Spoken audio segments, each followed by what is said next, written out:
সাংসদ বিধায়কের উপর হামলার প্রতিবাদে মালদায় বিজেপির ডিএম অফিস ঘেরাও অভিযানকে কেন্দ্র করে ধুন্ধুমার পরিস্থিতি। কেন্দ্রীয় প্রতিমন্ত্রী সুকান্ত মজুমদারের নেতৃত্বে বিজেপি নেতা কর্মীদের পুলিশের প্রথম ব্যারিকেড ভেঙে এগিয়ে গেলেন জেলা প্রশাসনিক ভবনের দিকে।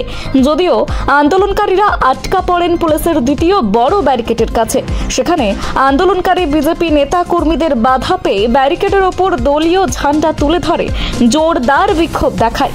এদিনের এই বিক্ষোভে নেতৃত্ব দেন বিজেপির প্রাক্তন রাজ্য সভাপতি তথা বর্তমান কেন্দ্রীয় প্রতিমন্ত্রী সুকান্ত মজুমদার। এছাড়াও উপস্থিত ছিলেন বিজেপির দক্ষিণ মালদার সভাপতি অজয় গাঙ্গুলি, উত্তর মালদার সভাপতি প্রতাপ সিং, বিজেপি নেতা অম্লান ভাদুড়ী, নীলাঞ্জন দাস, হবিবপুরের বিজেপি বিধায়ক জোয়েল মুর্মু, মালদা কেন্দ্রের বিধায়ক গোপাল চন্দ্র সাহা সহ আরও অনেকেই। তারা সকলেই ডুয়ার্সের নাগরাকাটায় সাংসদ খগেন মুর্মু এবং বিধায়ক শঙ্কর ঘোষের ওপর প্রাণঘাতী হামলার প্রতিবাদে জোরদার বিক্ষোভ দেখান।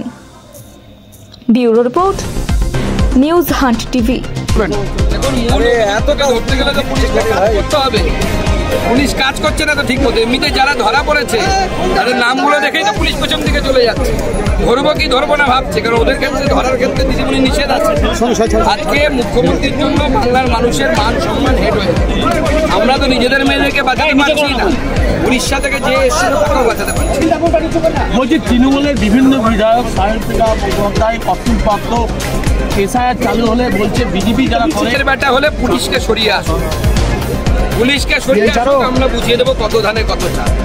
পুলিশকে এসআইআর চালু হলে মমতা বন্দ্যোপাধ্যায়কে বলুন পুলিশ এক মাসের জন্য করে দেখ, যে যাকে মারবে রাজনৈতিকভাবে পেটাবে, কোনো কেস হবে না। তাহলে দেখি তৃণমূল কতজনকে পেটাতে পারে আর আমরা কতজনকে পেটাতে পারি। বলছি আমরা কাউকে লাঠি মারতে যাব না, যে আসবে তার লাঠি এবং দাঁত কপাটে দুটোই। ওর বাপের সম্পত্তি নেই, ওর বাবার দেশ নাকি?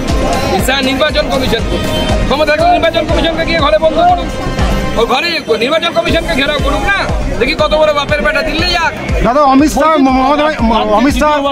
খেলার নাম বাবাজি শুনেছেন কি? মমতা বন্দ্যোপাধ্যায় 5 তারিখে নাচছিলেন, সেই পা বুঝতে পেরেছেন যে উত্তরবঙ্গের মানুষ ক্ষমা করবে, তাই এখন দুবার নয় আরো 4 বার আসবে অপেক্ষা।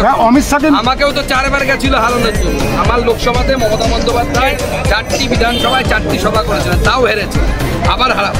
অমিত শাহকে মির্জাফর বলছে মমতা ব্যানার্জি, কি বলবেন? ম দিয়ে তো মির্জাফর হয়, ম দিয়ে মমতাই হয়, অমিত শাহ তো হয় মির্জাফর। সে তো সময় এলে বোঝাবে বাঙালি হিন্দু এই হোমল্যান্ডকে যে অনুপ্রবেশকারীদের হাতে তুলে দিল, রোহিঙ্গাদের হাতে তুলে দিল। সৌগত রায়ও সেই একই কথা, মুখ্যমন্ত্রী কথা। রাজীব কুমারের জামিন হয়েছে, রাজীব কুমার মানে পুলিশ অফিসার রাজীব কুমার। এখন জামিন তো কোর্টের ব্যাপারে, এই বিষয়ে আমরা কিছু বলতে পারবো না।